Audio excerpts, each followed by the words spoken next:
I am writing this under an appreciable mental strain, since by tonight I shall be no more.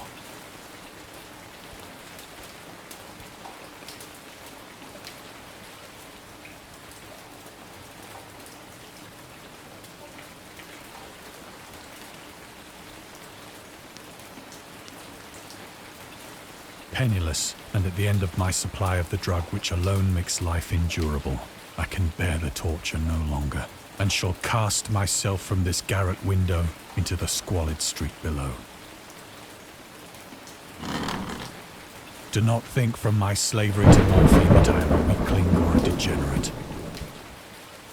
When you have read these hastily scrawled pages, you may guess, though never fully realize, why it is that I must have forgetfulness or death.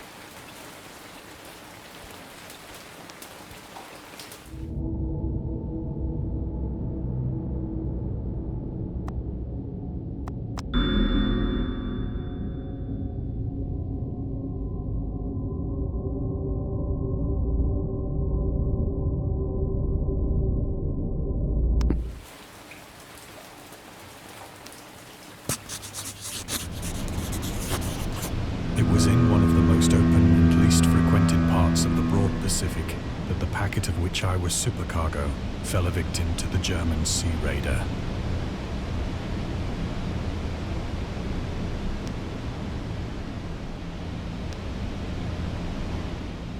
The Great War was then at its very beginning, and the ocean forces of the Hun had not completely sunk to their later degradation, so that our vessel was made a legitimate prize, whilst we of her crew were treated with all the fairness and consideration due us as naval prisoners.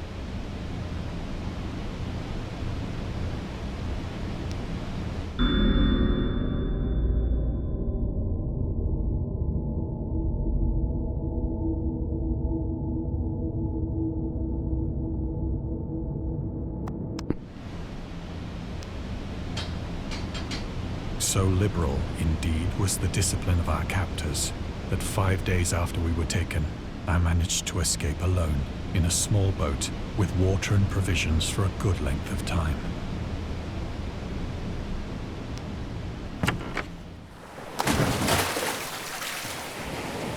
When I finally found myself adrift and free, I had but little idea of my surroundings.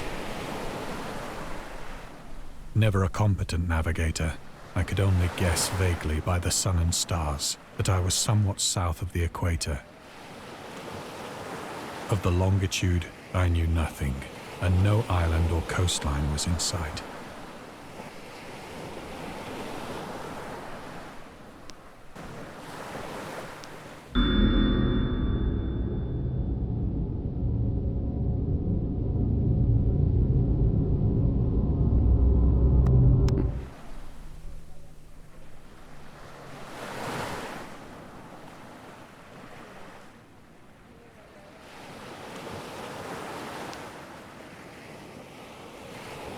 The weather kept fair, and for uncounted days I drifted aimlessly beneath the scorching sun, waiting either for some passing ship or to be cast on the shores of some habitable land.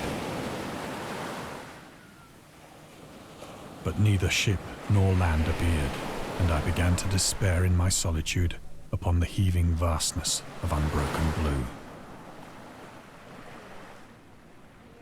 The change happened whilst I slept. Its details I shall never know, for my slumber, though troubled and dream-infested, was continuous.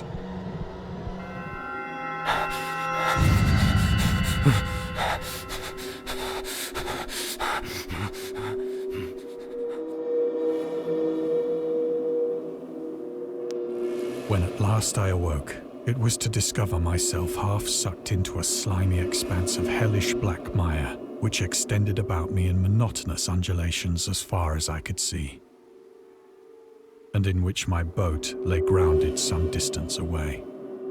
Though one might well imagine that my first sensation would be of wonder at so prodigious and unexpected a transformation of scenery, I was in reality more horrified than astonished.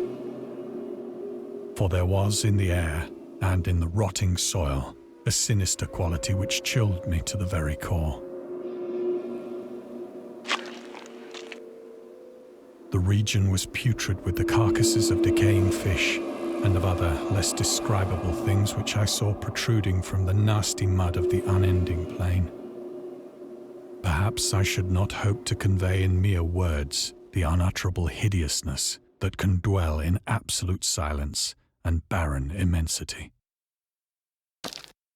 There was nothing within hearing and nothing in sight save a vast reach of black slime. Yet the very completeness of the stillness and the homogeneity of the landscape oppressed me with a nauseating fear. The sun was blazing down from a sky which seemed to me almost black in its cloudless cruelty, as though reflecting the inky marsh beneath my feet.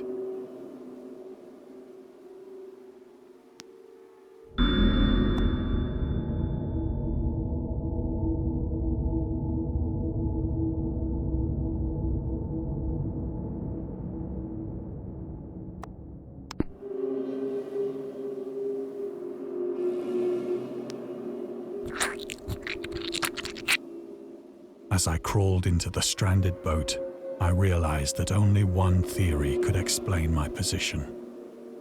Through some unprecedented volcanic upheaval, a portion of the ocean floor must have been thrown to the surface, exposing regions for which innumerable millions of years had lain hidden under unfathomable watery depths. So great was the extent of the new land which had risen beneath me, that I could not detect the faintest noise of the surging ocean, straining my ears as I might. Nor were there any seafowl to prey upon the dead things.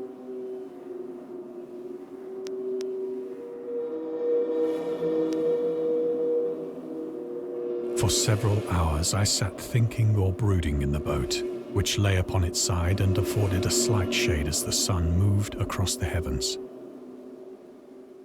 As the day progressed, the ground lost some of its stickiness and seemed likely to dry sufficiently for traveling purposes in a short time. That night I slept but little, and the next day I made for myself a pack containing food and water, preparatory to an overland journey in search of the vanished sea and possible rescue.